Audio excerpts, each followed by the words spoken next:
There's a saying, whatever is good for the goose is good for the gander.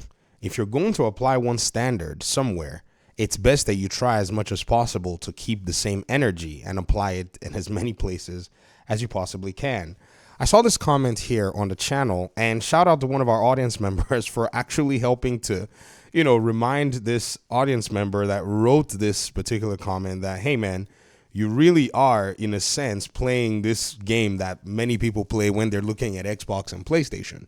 This person said, number one, if everything is fine, basically with Xbox, why did they lay off 3,000 people?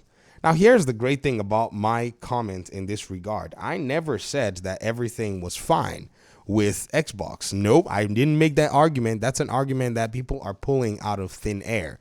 It's called a straw man. You build up a whole different argument that I didn't make, a whole different argument that you think, is being made, and then you attack it. This video that is actually being highlighted here is talking about how the mainstream is starting to recognize Xbox's position in content, delivery and content ownership. They bought like 4 publishers in like 2 deals or something like that. Activision Blizzard King is 1 deal, but it's 3 publishers. So by default, they will publish a lot more games than Xbox was publishing before. Then they also got their hands on Bethesda. This alone by itself has put them in a position where they will publish more games overall, at least in these next few months, than PlayStation will. It's a very simple equation. But this person has basically come out to deem that as if everything is fine. Why did they close 5 studios? Why do they put their games on PlayStation 5 if console sales are not important? They're not. They're simply not important simply because they've been able to still capitalize on the fact that PlayStation players are mostly folk that play their games on different platforms. They play mostly the multi-plat games as shown by Matt Piscatella with his, continuous analysis on the video game industry and how people are more inclined to play the, single player. I said the single player games. They're more inclined to play the, live service games over the single player games. So Xbox, seeing how Call of Duty is basically bringing them money and seeing how Minecraft, and even Overwatch is bringing them money, is deciding that they're going to go ahead and continue to dump their games where it's going to make them money if they choose to, because not every game is going. Starfield still staying on PlayStation so far because that game has already basically made them a lot of money. If you want to check out the sales data, you can go and look on Steam, 2023's best gross selling games of the year. Steam has that particular list and it publishes it every year, and Starfield is on that list.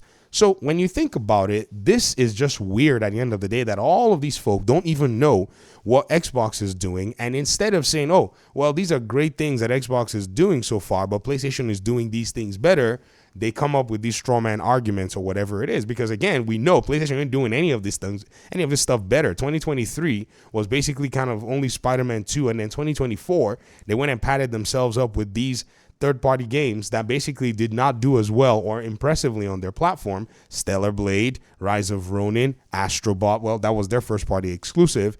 And then when you kind of think about it, on Xbox's side, they have Game Pass that's basically carrying the game. So if the games sell well, they'll do well, and if they're on Game Pass and they don't sell well, the subscriptions are there to mitigate a lot of that. And then they said, why is Game Pass blocked at 34 million when they want 100 million?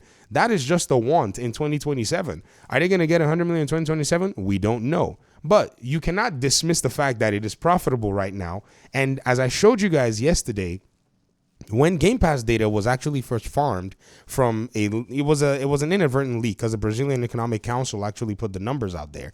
They showed that Game Pass was actually bringing in about $3 billion a year. This was all the way back in 2021. So when Phil Spencer was saying, hey, this thing is profitable, it showed that even PlayStation at the time, their subscription services were bringing in around $3-point-something billion.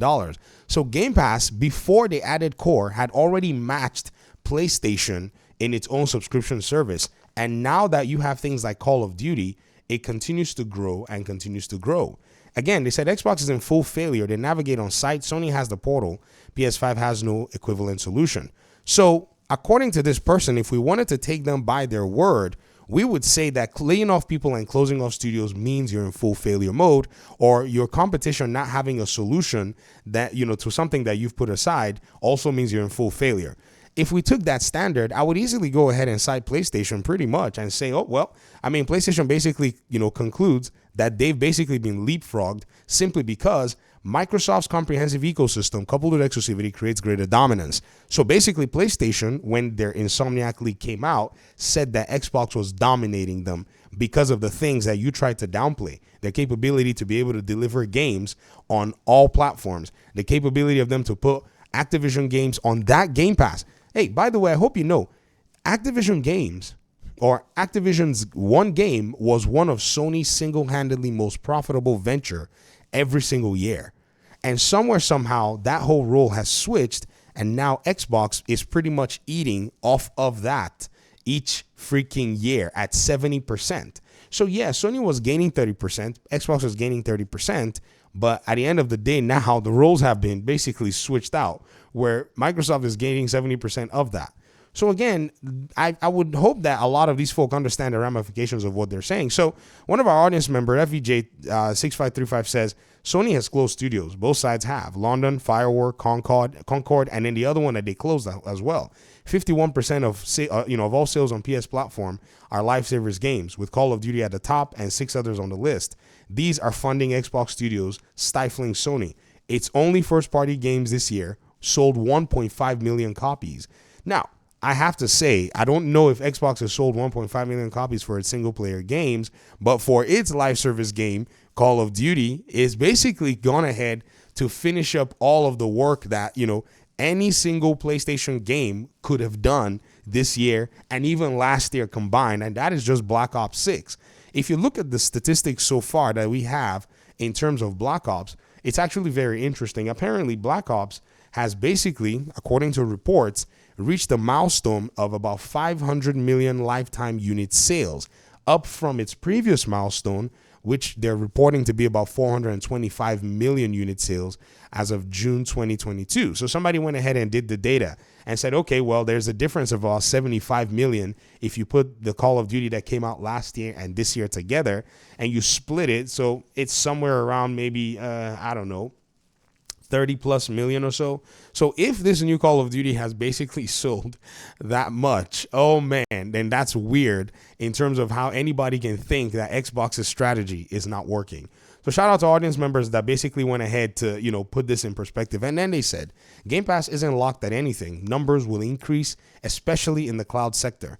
Microsoft is building multi-billion-dollar data centers in UK, USA, France, Australia, India, and others to meet the services, and the demand for cloud.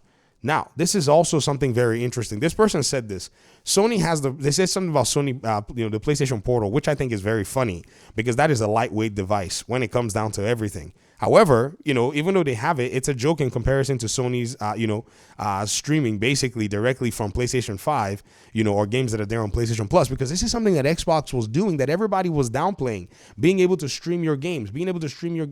You come on Twitter this morning, you see that, right now, even everybody, Tom Henderson and, all of the folk are now talking about how you can basically just stream your games, that you own to your console without downloading it. And then this particular, implementation is probably going to start making its way once they're able to push aside the injunction that Google was able to get from a judge. And on and on and on. A lot of these folk don't even realize that in the market right now, PlayStation is basically on the bottom in terms of handheld. Everybody else is providing a better handheld for a better proposition. And we're still here having this conversation because our, fellow PlayStation fanboys, you always want to somehow, accuse Xbox of doing something that PlayStation is also either doing, or Xbox basically lacking in something that PlayStation is probably lacking in more. And to say that somehow PlayStation has these things and PlayStation is doing all this, you should see the response to that from another PlayStation fanboy. It's just so funny. Look, let me tell you something. If you want a console war all you want. But if you want to actually make statements that have data to back them up, make sure that you've done your research to look around. Because as much as you may think that this console sale thing is, some big thing, you got to understand that at the end of the day, you must sell software. And the biggest giants in the industry are mostly software salespeople. Tencent, Take-Two. These folk are pushing software each minute. And so somewhere, somehow, if Xbox can figure out how to push software sales and push more software sales than PlayStation, it is going to beat PlayStation. PlayStation will not be in the conversation anymore. They'll bring out their one, $300 million game. And then before you know, there's a barrage and a flood of 3 to 4 Xbox games coming behind it. And many of these games are games that people are looking forward to. So again, let's just put everything in context. Xbox right now, according to PlayStation, is dominating them because they have the ability to supply their games to consoles on subscription and PC. Game Pass numbers, we haven't heard anything since, Sarah Bond said something about it being 34 million. If you think that Game Pass is stuck at 34 million, then you're playing coy. I don't think you're that naive. I know the truth that game would have pushed more, subscribers, seeing that the reports did say from Matt Piscatella that game, Call of Duty Black Ops 6, single-handedly was basically played most and interacted on most on the Xbox platform. Where did all those players come from? Where are they interacting with the game most? What's going on? It's simply because there's a way to access the game. Accessibility is the way to go. Talk to me in the comment section, folks. I appreciate your time and audience. Hopefully we'll talk pretty soon in another one. Peace out.